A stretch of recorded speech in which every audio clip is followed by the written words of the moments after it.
If the world were like a Sleep Number mattress, everything would adapt for your comfort. Because as your life changes and your body changes, Sleep Number mattresses adapt and shift to give you personalized comfort night after night. And now everything's on sale during our Memorial Day event. Save up to $1,200 on mattresses for a limited time. To experience a whole new world of comfort, visit a Sleep Number store or go to sleepnumber.com. Sleep Number, to a good life sleep. The all-new Tropical Butterfly Refresher is now at Starbucks. Dive into juicy guava and passion fruit flavors, with mango pineapple popping pearls bursting in every sip.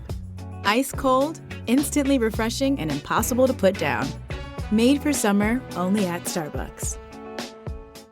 Good morning, DJ and PK. It's 97.5 the KSL Sports Zone. Welcome in on a Wednesday morning. Man, I didn't think there was any way the Knicks and the Cavs could top Game 1 of the Western Finals between the Spurs and the Thunder. And to be honest, I'm not sure they did top it. But that was wildly entertaining. I mean, that was...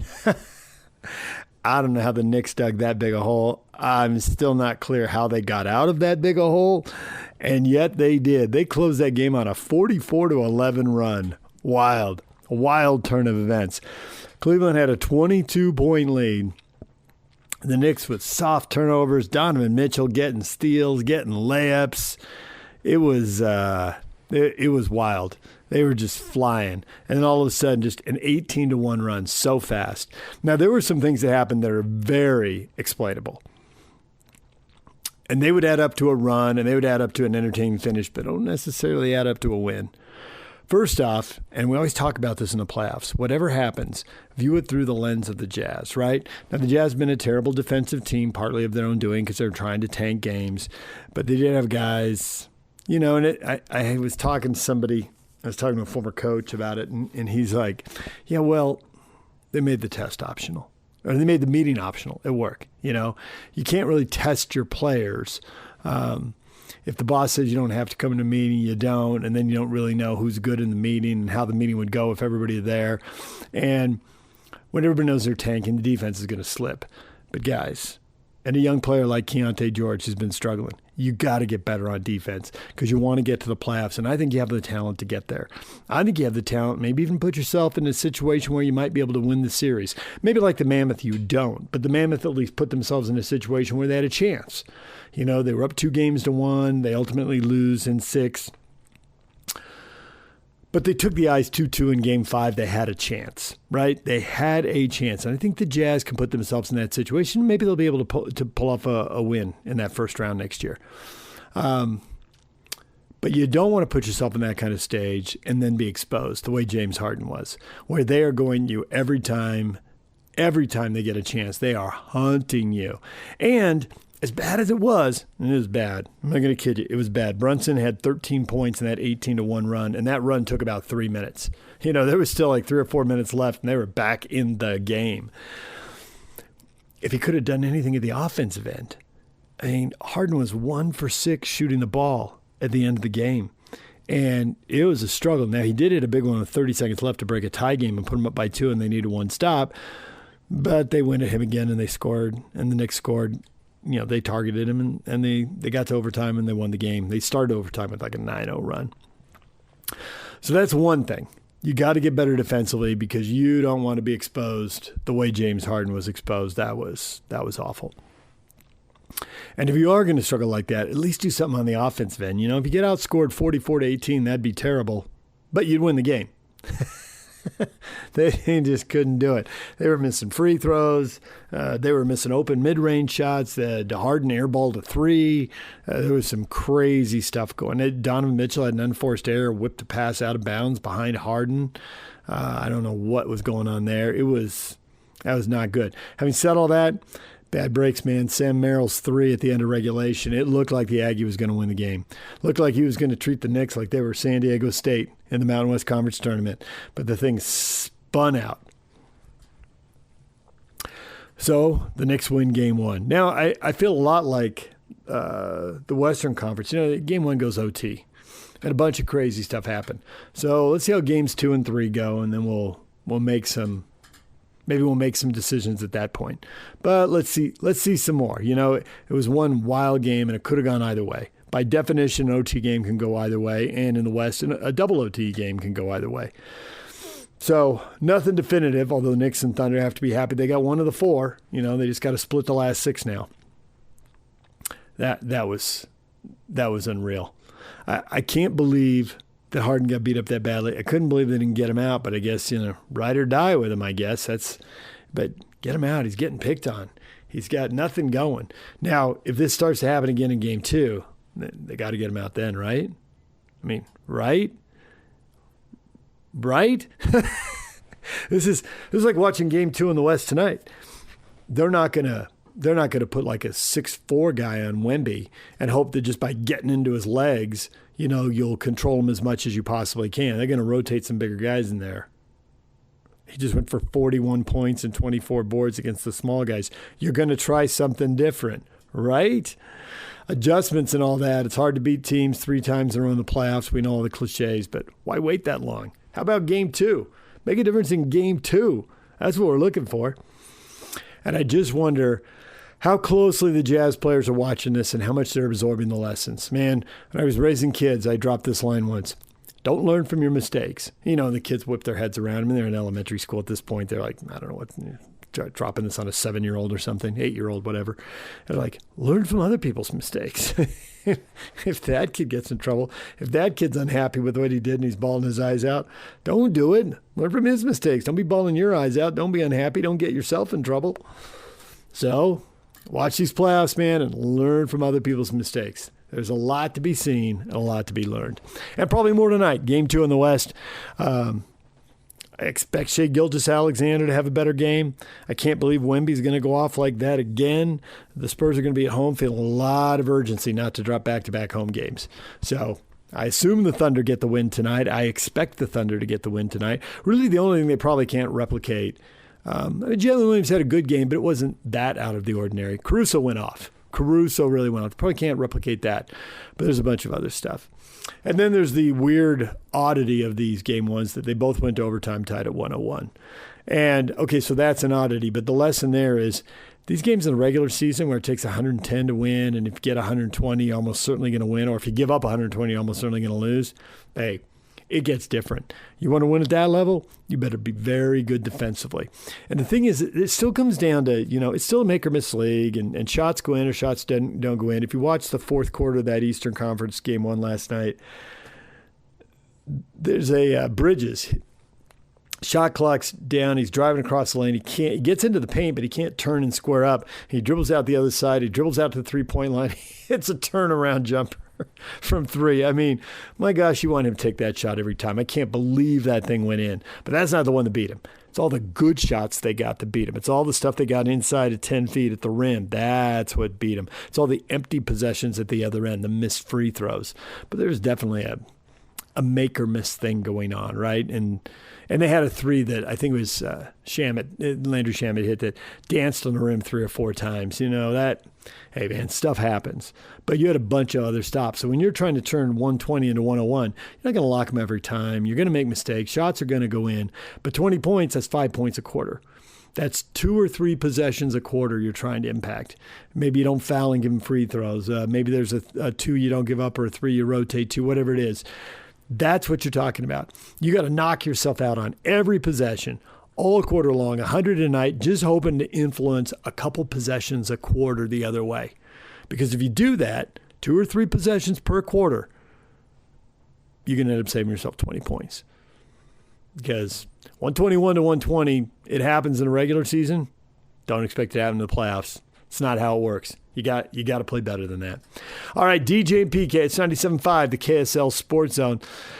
Coming up this morning, we've got Chris Hill talking college basketball at the University of Utah. We got Bronson Kaufusi talking about a charity football game coming up. That's all next. Stay with us. DJ and PK, it's 97.5, the KSL Sports Zone. The all-new Tropical Butterfly Refresher is now at Starbucks. Dive into juicy guava and passion fruit flavors, with mango pineapple popping pearls bursting in every sip. Ice cold, instantly refreshing, and impossible to put down. Made for summer, only at Starbucks.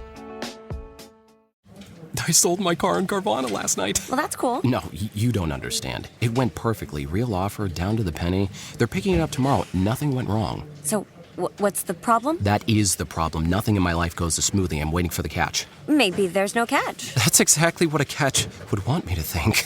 Wow, you need to relax. I need to knock on wood. Do we have wood? Is this table wood? I think it's laminate. Okay, yeah, that's good. That's close enough.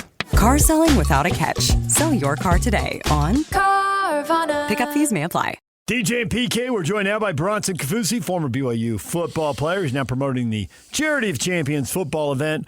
Bronson, good morning. Good morning. How's it going? It is going well this morning. How's it going for you? What are you up to these days? Oh, man, just staying busy, helping athletes, chasing kids around, all of those things. So what is this charity thing you got going? Tell us about it.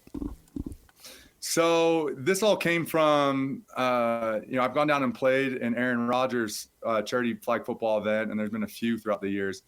And I just wanted to bring it to Utah. So people sponsor teams. They bring 6 to 7 of their friends. Then we add 3 or 4 NFL players to their team, and you play flag football 4-on-4 for the day. And all the kids can come. 8 and under are free. And it's such a rare, opportunity to have, over 40 NFL players, current and former, in one place, and, allowing the kids to get to meet these heroes. And, because really one conversation can change their life. It happened last year multiple times. Parents were texting me afterwards, like, thank you so much. Our kid talked to Dalton Kincaid, and ever since that conversation, he's been training hard every day. And Tyler Algier was there. We had a lot of former guys, Danny Sorensen, Nate Orchard, Malik Jackson. Like we had a lot of guys there, and it was just amazing. So what are the details on this? When, where, how do people get there? What does it cost, if anything? How does this all work? Yeah, so the date is going to be June 27th, and it'll be here in Utah. It'll be at Corner Canyon High School, and you can buy tickets at charityofchampionsutah.com. And so how it works is for general admission tickets, they're $15. And those are like up in the stands. But then if you want a VIP ticket to be on the field with the guys, those are $150, but those are all on the site. And then, but 8 and under are free. So that way we can get a lot of the youth kids. And we have discount codes for all the youth football teams, high school, youth. We just want everyone there because it's just, it's just so rare to have that many NFL guys in one place here in Utah. So who's going to be catching those bullets you're going to be throwing at quarterback? Oh, man, we got some real – last year, what's awesome about it is there's no rusher, right? So it's very similar to 7-on-7 where they just, you have 4 seconds to throw the ball. And so, last year I was on Team Traeger, and we played in the championship and got beat last second there. It was a close one by Team Lux. So, yeah, we'll have 10 teams this year. So, but all the guys, it's so fun to play with NFL guys in their environment or close to it, right? You don't get that opportunity. So it's fun to be out there, and the competition starts to rise.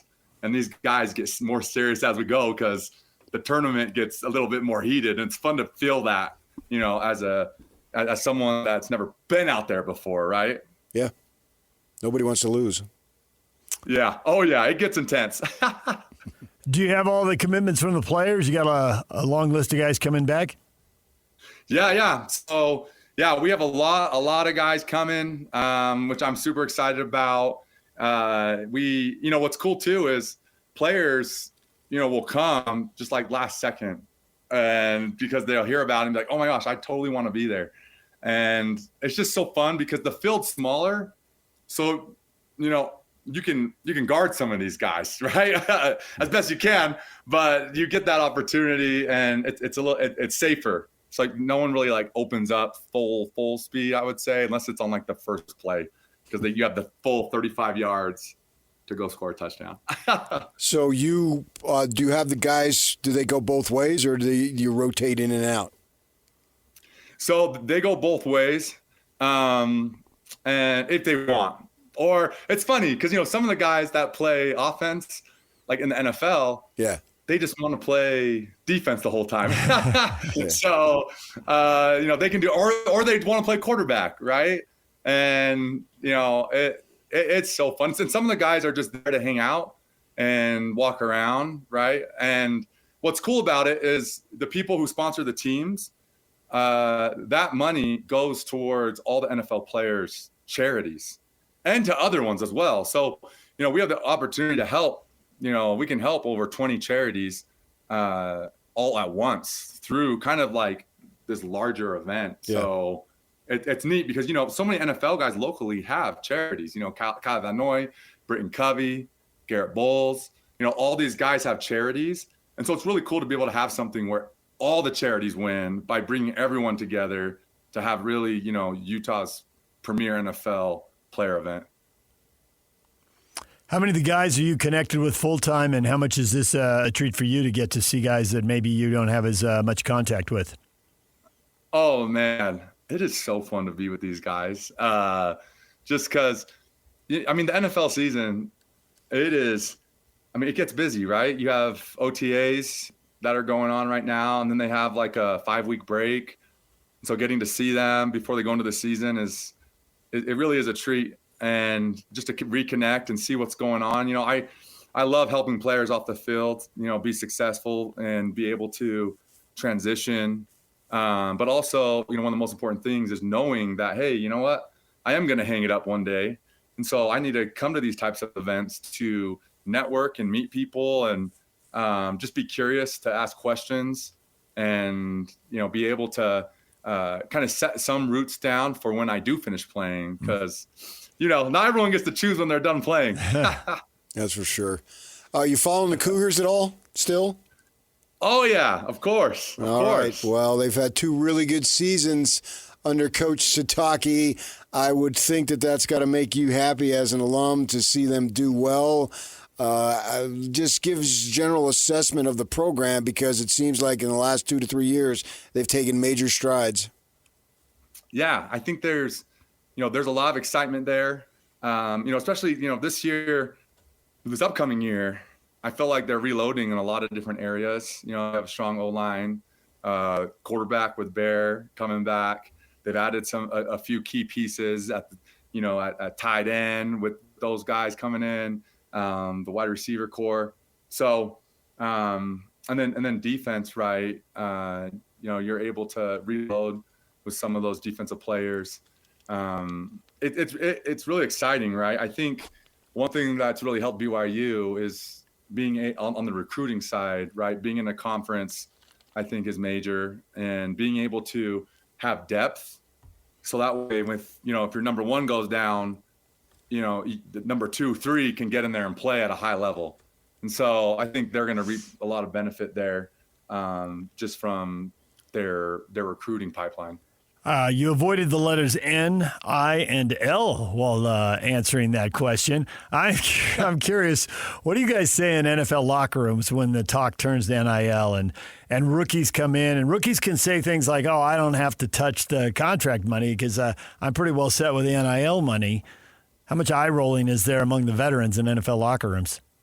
I had a really unique experience where, I think it was like my first week at the Ravens, and Steve Smith comes up to me. I knew Steve because Steve was at Utah when my dad was there coaching, and I was just a little kid running around asking him for his gloves.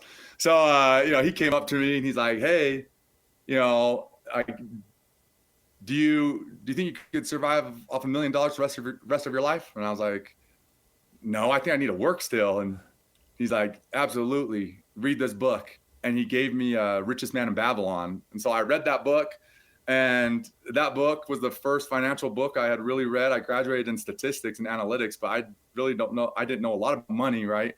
But, from that moment on, when I finished the book, he came up to me and he's like, hey, what'd you think? And I was like, oh, it was great. There's a lot of good principles in there. And he's like, hey, it's important to know where every penny is. And so that experience, I feel like for me, set me up for success just from a veteran player, helping me understand the importance of the opportunity that you have in such a small window of time. And so to maximize and leverage it is vital. And so what's really neat and something I'm super motivated around is, can we educate mom, dad, brother, sister, player at the high school level because they're curious now, right? Because of what's coming. And can we instill financial principles that allow them to root down, so that way when they go into college, everyone is set, everyone understands the bigger picture, the bigger plan, and understand like, hey, this could set us up for a really long time if we do it right, and if we apply the knowledge that we get as we research and find great people to advise us. Did you see guys at the pro level wasted away? Yes. Oh, yeah. And it wasn't because, I felt like a lot of the players that struggled on that front, it was just, 2-3 layers deep.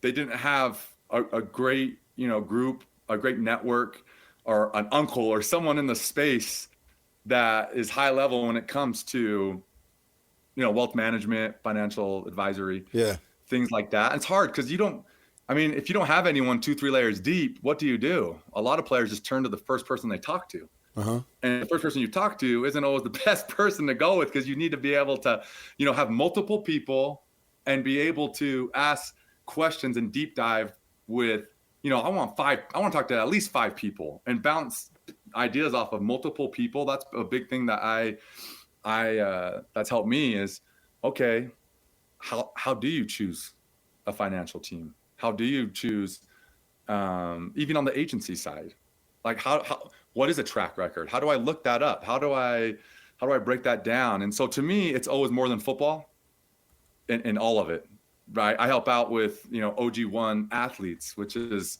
NFL NIL agency founded by Bruce Tollner. If you guys know that name. Yeah, that's Whittingham's agent. Tollner is his dad. Yeah. And so, on that front, it's been, it's he's been my agent for a long time, and he's, not every agent's built like this, where they understand that it's bigger than the athlete. Like it's your family. Sports is this big. Let's maximize it to the fullest. But hey, let's make sure you're set up for after, because everyone's going to hang it up. Right. And most don't get to choose when they're done playing because you're too old, you're too hurt, all of that. And so I'm a big believer in finding people that always understand that it's more than football. Yeah. And Steve probably saw a lot of those stories as well, and they come in a lot of different flavors, but that's why he gave you that book. Because whether it's too many homes or too many cars or sex, drugs, rock and roll, crazy lifestyle, family and friends, you're a nice person and you don't want to say no to family and friends, and the money can be gone. And there's a lot of paths to losing the money and not capitalizing on it. There's a lot of paths. So Steve probably saw it. That's why he handed you that book. Yeah. Oh, there are certain players within each locker room that are very motivated to help the next generation of athletes. And so those guys are the ones that are, putting together meetings for players, right? Like helping players understand, okay, what's a 401k? How does the NFL match it? Why should I do this? And, but my biggest thing is athletes need to be curious. Like they have to be curious with everything off the field because of the opportunities that are there. If they're not curious, then you risk not knowing where everything's at. And people take advantage of the athletes that don't ask the questions. So I think it's important that the athletes, I call it a new age athlete, but it's that a new age athlete is one who understands, hey, I am a brand, and I start building it now in like middle school and in high school, right? And I am my own company. I need to make sure that I am set up and the story being told about me is positioned correctly. Even from, all the decisions I make matter. And I need to learn about what does ownership mean? What does equity mean? I've seen, the basketball, NBA guys, they really understand this at a high level. The football guys, I feel like we're catching up, understanding how do we get ownership in companies? How do we get ownership in leagues, teams? And it happens at every level all the way down now. And so it's just something that, I feel like the new age athlete, they're a completely different animal because they're facing different things with a new environment. And so everyone has to be on the ball. Do you think between now and whenever the end of time is, that will actually be a season of football in which there won't be someone with the last name Kaufusi playing it?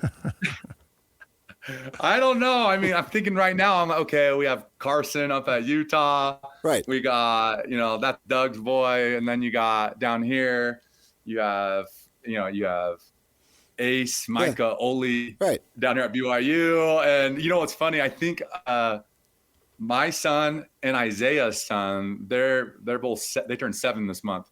So I think they're the first ones that'll be at it after that. So I don't know. I think it might catch up actually. That 4 years. And I don't know if my son plays football, right? I'm just like, dude, play every sport, be super active.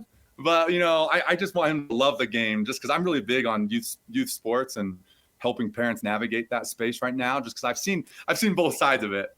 Parents will be a huge liability to their kids in the athlete space, or they can be a huge asset. And so I'm really big on helping parents navigate that piece and helping their kids love the sport early. Instead of I see it all the time, which is crazy. I mean, like 20 years later, kids are getting burnt out still earlier because their parents are, just making it not fun for them. And the kids just give up stuff early, which is really sad. Before we let you go, will you give us the date, time, and website so people can go to the game? Yeah, Charity of Champions, June 27th, 9 a.m. It'll be at Corner Canyon High School. And to get tickets, the website is charityofchampionsutah.com. Charityofchampionsutah.com. Bring your phone for the selfies and the action photos. Everybody's a photographer these days. Hey, Bronson, thanks so much for the time. We appreciate it. Hey, thank you guys. Really appreciate all that you do. Thank you. There is Bronson Kaufusi. We're going to take a break. When we come back, Chris Hill on college basketball and the future up on the hill. Stay with us. If the world were like a Sleep Number mattress, everything would adapt for your comfort. Because as your life changes and your body changes, Sleep Number mattresses adapt and shift to give you personalized comfort night after night. And now everything's on sale during our Memorial Day event. Save up to $1,200 on mattresses, plus free delivery when you add a base. Ends Monday. To experience a whole new world of comfort, visit a Sleep Number store or go to sleepnumber.com. Sleep Number, to a good life sleep. I sold my car in Carvana last night. Well, that's cool. No, you don't understand. It went perfectly. Real offer, down to the penny. They're picking it up tomorrow. Nothing went wrong. So, what's the problem? That is the problem. Nothing in my life goes as smoothly. I'm waiting for the catch. Maybe there's no catch. That's exactly what a catch would want me to think. Wow, you need to relax. I need to knock on wood. Do we have wood? Is this table wood? I think it's laminate. Okay, yeah, that's good. That's close enough. Car selling without a catch. Sell your car today on Carvana. Pickup fees may apply. Insurance isn't one size fits all, and shopping for it shouldn't feel like squeezing into something that just doesn't fit. That's why drivers have enjoyed Progressive's Name Your Price tool for years. With the Name Your Price tool, you tell them what you want to pay, and they show you options that fit your budget. Enough hunting for discounts, trying to calculate rates, and tinkering with coverages.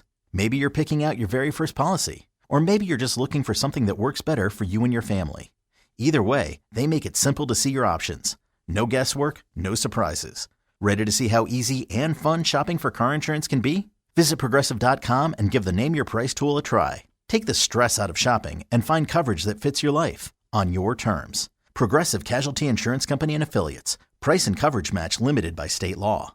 DJ PK, it's 97.5, the KSL Sports Zone. We're live on YouTube and KSLSports.com and who knows where else. A million places. Chris Hill is in studio, the former Utah athletic director.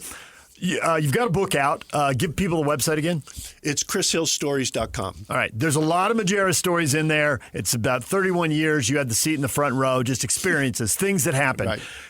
There's crazy stories with Majerus. We could be here till noon and not even scratch the surface. Right. He also won big. Oh, bigger than we think. Coach, man. Yeah. He had. I read when the NCAA was going on now, talking about how many games Utah State and BYU, how many Sweet 16s. Rick won 17 games. Now, go around and take the whole state, add them up, take New Mexico, and add them up and see if there were 17. Right. My God, we just took it for granted. So it was such a struggle after he left, and there were people who had really different theories coming in, right? Ray Giacoletti wanted to bring in foreign players. Boylan wanted to bring in Midwest players. No one wanted to use Majerus' recipe, which always stunned me because Ronnie Mack had a recipe. It was kind of Lavelle's, and then he put his own spin on it, and Gary Anderson took it to Utah State, and it worked. And Jay Hill took it to Weber State, and it worked. And there's more examples. Yeah. There's finally a coach at the U who's got the Majerus DNA, but times have changed, and money is such a big part of it now. Wow. I mean, it's at least 90, if not 95% of it. And with some kids, it's 100. Yeah. Probably not with the whole program. So what kind of success do you expect Alex to have? Is he going to have the money to be the best coach with the most success that he can have? What do you think? Well, yeah, I think what's so different is the money. I think Alex can identify talent, and he knows how to coach them up. There's no question. I mean, Rick didn't bring him to St. Louis because he didn't know what he's doing, and we used to call him St. Alex because Rick loved him so much. But he can get players, I think, if he has enough money, and he has enough money to keep them. But as we were talking, kids really kind of don't care what school they go to. They don't have loyalty. I love, East Jabibby State again, my favorite school. But if they do well, boom, they're bought. Yeah. Damon Lillard would have never been at Weber State more than a week, because somebody would have bought him. So do they have enough money? It may not be that simple, and he's got to get them to win. But I'm convinced he can coach them up if he has enough to essentially buy players. But I think he can coach them up, and he'll be great in the community, and he'll do better getting Utah kids, even if it's maybe a discount. He'll get those kids. Whereas before in Majerus' era, there was no choice for Utah kids, which is often the LDS kid. Obviously, if they wanted to play on a winning team that could go far, well, there's only one choice. Yeah. And so he was able to clean up. Right. Even if kids didn't want to go, they had to go. Yeah. And now with them spending money down there, it's a big difference. Well, I don't want to underplay the Utah recruiting because every coach says we recruit Utah first. That's what we do. Let's see, Hano, Finland, Horn, California, Andre, California, were extremely Dolly. Let me keep going. Doliak, Oregon.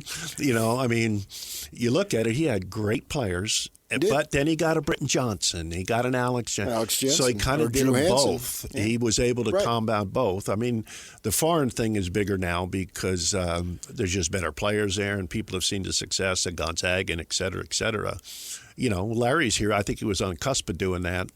But Alex knows Europe. He knows everywhere. And I text him one day, and he says, I'll give you a holler, but I'm in the middle of all this stuff, players here, players there. Yeah. And it's tough. It's really tough now to recruit and keep them. That's the thing. I mean, I go back to Andre Miller, and we wouldn't have kept him. Kentucky would have had him. They would have come in and said, hey, Andre, you want to come here? And good old Andre, God bless him, he would have been gone, I think. His mother would have made him. Yeah. I think so.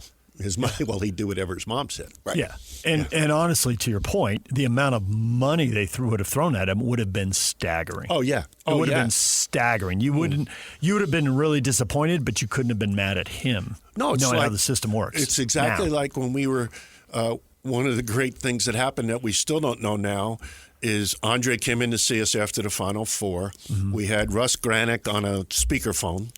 And who was an NBA he was lead the office executive. Lead office guy. Right. I'm sorry. Yeah, I left out a paragraph. I sometimes do that. But so you got me, Donnie, Manny Hendricks, and Andre listening. And the guy says, Granick said, well, you'll be probably about, 11 to 24, And we get done, and Andre Lee is, we're all going, great for Andre. Great for Andre. Then he decides to stay, and he still had his degree already. And I'm thinking, why? We still to this day don't know. We have our theories, I'd say. But, he was real loyal to us, but that would have changed real early after his freshman year and beyond that, because he didn't have the loyalty there, because he wasn't, But loyalty's overrated now. It just doesn't happen. as we see on a regular basis. Yes, we know that. Yeah. I mean, you're loyal. We're all loyal to our job, I think. To a degree. Yeah, to a degree, but it changes. Right. You know, I mean, we saw back when Lavelle retired, Val Hale hitched his wagon to Gary Croton, and it didn't work. Yeah. And then they both lose their jobs. Yeah. And it was a messy situation. Utah was a messy. I didn't know that. Yeah, go ahead. The messy situation. I mean, the family was upset about Whittingham. About family. Whittingham. Okay. Yeah. Okay. And you left the paragraph out too. I love that. Yeah. Well, the family, yeah. Yeah. Okay. Go ahead. And so. And they've made no secret of it. Yeah, you can hear and that obviously from I other know people them, in and town. they tell me stuff. Blah Right. blah blah. Well, they didn't sign. What's it called? A non-disclosure. They didn't. Right. NDA. His family didn't sign an NDA. Oh no. I mean, I think from what I've heard, they did not during the Vegas Bowl. Yeah. Actually, the game is being played, and I'm getting it in the press room. Oh, on really? the phone. Yeah. Oh my gosh. Well, because some of them are there. yeah, you knew the family. Right. Yeah. And so be it, right? So where I'm going with this is now the administration has hitched his wagon with Morgan, and hopefully it doesn't end up like Croton, which ended up being a disaster. This coach in waiting stuff, I just don't know that it works all that well because they wait, and it can be a messy departure, or the guy who gets the job then isn't as good as the predecessor and all that. Just what do you make of all this, and how much it has to succeed for everybody to basically stay employed? Well, every situation is different, and to stay employed, it's pretty simple. If that's what you're getting, they got to win. You know, that's the bottom line. Morgan's got to win. He knows he's got to win. That's the way the world is now. You know, I mean, you get down to the bottom line, and you got to win. You know, and you know Morgan he's a defensive coordinator, a pretty good national team. The problem is if you're asking about coach in waiting, and the last guy I've drawn that line. I'm not going to say anything that seems critical of the university. You know, that just I don't want to be that guy. I mean, I left, and I never go back to the building. You know, not because I'm anything other than I don't want to be in the way. You know, but I don't know what you do if Kyle lost like crazy last year. Then you're going to elevate, him. But Morgan was the guy. I just don't know if it needed to be that public. But right, and then and obviously the coach has to win. But sometimes the administrator won't lose his job. But here it seems like these guys now they're joined at the hip. It has to work. Jim Valvano told me, once the AD hires you, that's the most power you ever had, but you better get the power and do it before you lose a ball game. So I think they're when I let Ronnie go and hired Urban, those are two completely different situations. But I was married to Urban because if Urban didn't win, that meant I made a mistake with Ronnie. Right. Yeah, there you go. But he won so much, he got me off the hook. Right. So if you're saying that people are connected, I would say yes, always. It may be more this time than it would have been another time, And so every AD needs to have their football coach win when they hire a new guy. Right. But you had some credibility with the basketball because you hired one and went to the Final Four, and then the next two you hired, it didn't work. Yeah. So I had some credibility with that, and that helped me, I guess, along. I don't know what to say. I always felt like, hey, this new guy I gotta win. I didn't hire him thinking, well, if he loses, I'll still keep my job. Right. Oh, I understood. That's not even part of my thinking anyway. I never, I went for an interview one time in Miami, and they said, what are your goals? And I was just a kid, and I said, have a heck of a Monday, a heck of a Tuesday, a heck of a Wednesday, and it all add up. That's all I care about. Because I think if you start looking about, hey, I'm going to get fired, if this happens, that happens, then you can't do your job. Yeah. So they're all connected, some maybe more than others because of the nature, and that may be the case here or not. I'm not around. Right. So it does seem for the industry, and so I suspect for Utah also, that whereas in your day, either football or basketball had to be going right, you couldn't afford to have them both down at the same time. Absolutely. Very few schools had them both up, so you could always kind of explain one away. Yeah. Be good at one and have a good plan and be making progress at the other. Yeah. And if you're at Alabama, it's probably better be football, and if you're Duke, it better be basketball, right? So it just depends on school. But now, football is so important. I think to PK's point, they are joint at the hip. Yeah. Probably because he's been there a long time. Sure. As AD, and they really need to have success. And we all feel like realignment's coming, and you've got to have success in football for that. Plus, he just paid a legend to go away. So now, back to what you said about Mack and Urban, if you make the longtime guy go away, the next guy better have success. But the same question, the landscape is constantly changing underneath everybody's feet. In the pros, you can explain it away if you're on the bubble, right? Hey, we got the 8th best record, but we got the 24th best payroll in a 30-team league, right? Right. So the coach is overachieving versus the budget. There are other issues. In colleges, those numbers aren't as public. I don't know if you get to explain it away the same way, although it's a similar problem in the pros. If a baseball team has the 24th biggest payroll, just get to the playoffs. We don't expect you to win the World Series. Sneak into a wild card. Get over 500. I think that's the card that wins the game is the money is going to give coaches a little bit of a realistic reason why they don't have the same players that other teams have. If they have less money and everyone knows it. And even Utah, they may have the most money, but nobody's going to believe them because guys down the street are always going to have more money. That's what our fans are going to be thinking, right? No matter what. BYU and Texas Tech, if those are your losses, you can explain those away because the perception, whether maybe it's reality, maybe it's not, but the perception is they have more cash. Yeah, you can't explain away losing to BYU. Right. Even if they have a lot more money and whatever, because it's the rivalry. Thanks to Ronnie and all those people, at one point we were 2-20, and then all of a sudden we became very competitive in some ways, maybe even better, and that'll help your ratings. Well, you did, I said that. Well, no, you win 9 in a row, you dominated. Yeah. So it speaks for itself. Back to your question, and boy, if this is read as me sitting in the chair now, it's like they're always connected. My coaches hate this, but I summarize something, but they're always connected. That's the way it is, and you got to win. We always laugh about it, and I learned this the hard way that it really doesn't matter if you keep your budget as long as you win in football. No AD gets fired for winning in football and being over budget. They may use that excuse, but if you lose in football and you're under budget, nobody cares. You lose your job. Yeah. So that's a scary thing for an AD now. It's almost, maybe that's what you're saying is, in every campus in the country, how your football coach does after you hired the person, that's all that matters. Everywhere in the country. Do you see the Utah football program continuing to grow to where when and if there's expansion that they move on into the Big Ten? They're a model school for it, just like they were with the Pac-12. And I think they'll be in the top part of the league all the time, and that'll help them be attractive if somebody's going to expand. I would not want to get into the definitely or not, but they'll drop my alma mater Rutgers and there'll be room. What the heck? No, but I think Utah does bring a market that they don't have, a time zone too.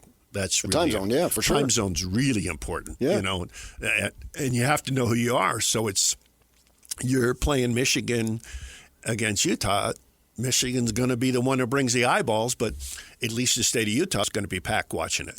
Of course. So, I think Utah continues to be in the top 3 or 4 of the league. I see that realistically. And then they'll be an attractive place. Because if they want to, the Big Ten wants to destroy the Big 12, which, I can't imagine them wanting to do that, or the ACC, they'll just take the best teams. And I can see us being the best team with a great institution. You told me a long time ago we were in your office talking, and you're probably 15 to 20 years into your job at this point. Yeah. You hadn't gone to the Pac-12 yet. Okay. And the Mountain West was getting better. Mm-hmm. Utah and BYU and TCU, you could just see the momentum, right? It was just obvious. Yes. And you're like, we just got to keep getting good. They are going to devour their own. I remember you saying that, and you said it so definitively. Yeah. And sure enough, the Power 6 becomes the Power 5, becomes the Power 4. The Big East and the Pac-12 are gone. And now we have 2 leagues pulling away. They didn't kill the Big 12, but, man, taking Texas and Oklahoma out of it, the SEC, that was something.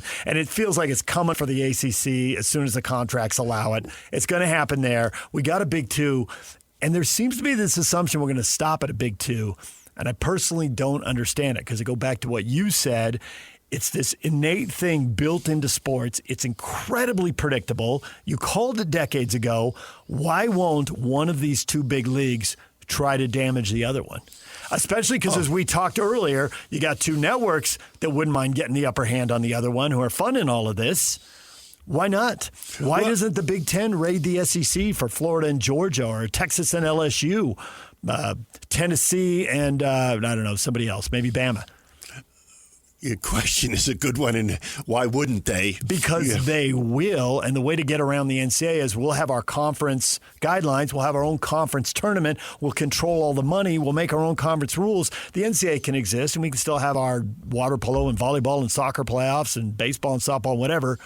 But now it's all in-house in the Big Ten. And at that point, is the Big Ten 32 teams, and it just becomes the NFL of college football. Yeah, I think that they eat their young is the other thing. I kind of said it. Yeah. And, when we were in the Mountain West, we always felt like, hey, if Utah can be at the top part there and we become a pain in the butt, the Mountain West, they'll just take some people and we could be the guys dressed up and ready to go. So that was the theory then, and it's probably the theory now. I'm wondering if they just start to streamline it and let people go. Yeah. I just wish we'd take football and make it its own operation. And everybody else come home is what I used to say. Yeah. Let the baseball team stay in the West Coast, do that. But football's its own entity. It's its own entity on campus. It's its own entity. It's just not the same sport as anybody else. Make their own rules, have their own thing, have it be separate, And then they may eat their young then. I can see what you said. Why wouldn't Ohio State, A, want to take Tennessee, and B, maybe have somebody leave? And just keep making their place better and better and better. I don't think it's unreasonable, that's for sure. I think it's accurate. The leave part, though? Excuse me? The leave part, you think that's reasonable? Well, I think basically getting kicked out. You're talking about football leaving the athletic department? You're talking about teams, right? Yeah, teams. That's what I'm talking about. But, because Ohio State's going to look at another school in the Big Ten and say, wait a minute, they're getting the same money as us? That makes sense. So what they're going to do is either eliminate people or easier say, hey, we want a bigger piece of the pie. And that makes a division in that league more and more and more. And in a certain way, it's not bad to have two divisions if you're in the top one, because then you got 3 or 4 teams you can beat, still have 10 wins.